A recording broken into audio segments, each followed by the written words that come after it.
Kita jujur-jujur aja, headset gaming itu biasanya dijual dengan harga yang cukup overpriced dan penuh dengan gimmick-gimmick. Kayak 7.1 surround lah, ya padahal ya drivernya kan cuma dua ya, kiri dan kanan. Terus juga RGB lightingnya yang terlalu mencolok. Dan juga Blue Voice, kalau di Logitech tuh Blue Voice, yang kadang nggak terlalu pengaruh banget sama kualitas mic-nya. Padahal ya mic itu bukan tergantung dari software tapi dari hardware-nya juga gitu. Nah, sementara akhirnya sekarang Logitech ngeluarin sebuah headset yang nggak penuh banyak gimmick tapi super nyaman buat dipakai.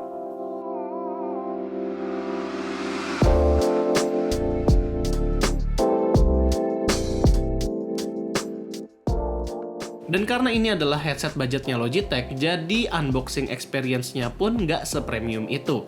Di sini kita dikasih dongle-nya dulu, baru dapat headsetnya, dan ada kabel charger USB-C to USB-A. Jadi nggak ada pouch atau aksesoris-aksesoris lain. Oke, sekarang kita lihat desain headsetnya. Ini adalah format desain headset Logitech yang udah ada dari beberapa tahun lalu. Banyak banget yang template-nya itu kayak gini. Ada G432, G321, sampai G522 yang kita review kemarin aja, desainnya kurang lebih sama kayak gini. Cuma ya dibeda-bedain sedikit. Sebenarnya apa sih bedanya G352 ini? Nah, kalau di headset yang sekarang, padding atasnya itu dibuat lebih empuk memakai memory foam. Dan earpad kanan kirinya juga dibuat lebih soft lagi.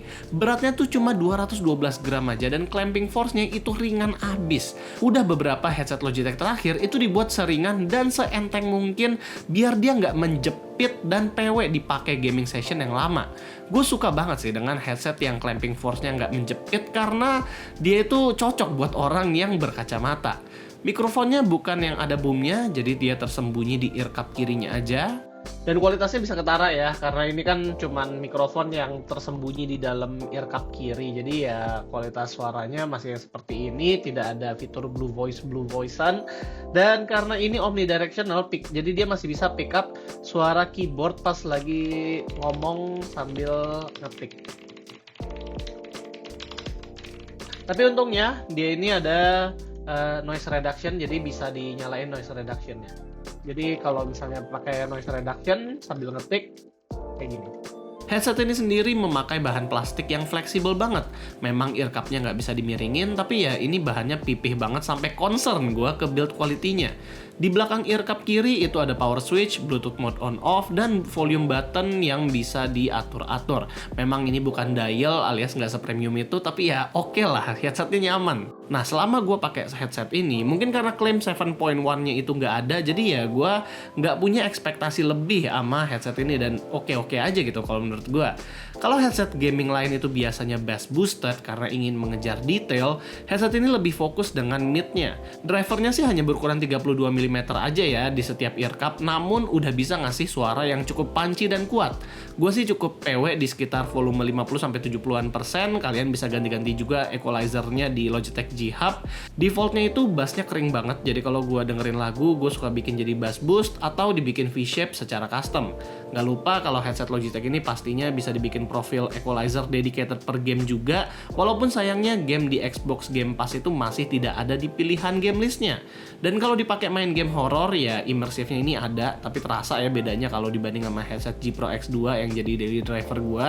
Dipakai main Cyberpunk juga sejujurnya gue lebih prefer ini ketimbang G Pro X2 yang kadang itu bassnya suka terlalu lebay. Sementara dipakai kompetitif ya suara footstep dan firing itu positioningnya cukup bagus.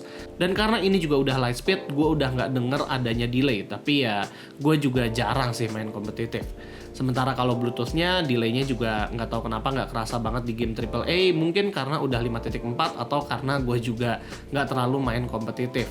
Dan kalau misalnya untuk di handphone, dia sekarang Logitech G Hub app-nya sudah bisa dipakai.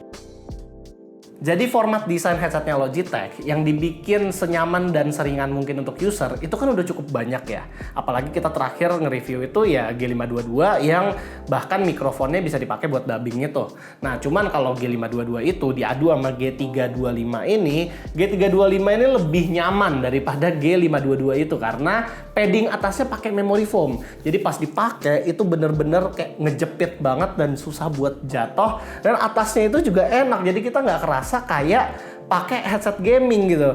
Apalagi ini cocok buat dipakai kayak di sofa, depan TV gitu. Kalau misalnya kayak lagi main gamenya depan TV ini lebih nyaman gitu. Dan karena hal itu juga gue cukup yakin kalau headset ini dirancangnya itu untuk casual user. Ya mikrofonnya aja nggak ada boomnya gitu loh. Jadi kayak kan dipakai mungkin sambil makan atau sambil ngapa-ngapain, jadi lebih enak, lebih leluasa sambil ngobrol sama anak-anak di Discord gitu. Nah, kalau misalnya buat suaranya sendiri, gue sendiri sih bilang ini ya mid aja ya, nggak se-immersive G Pro X2 ataupun G522 yang kemarin. Gimmicknya pun nggak terlalu banyak.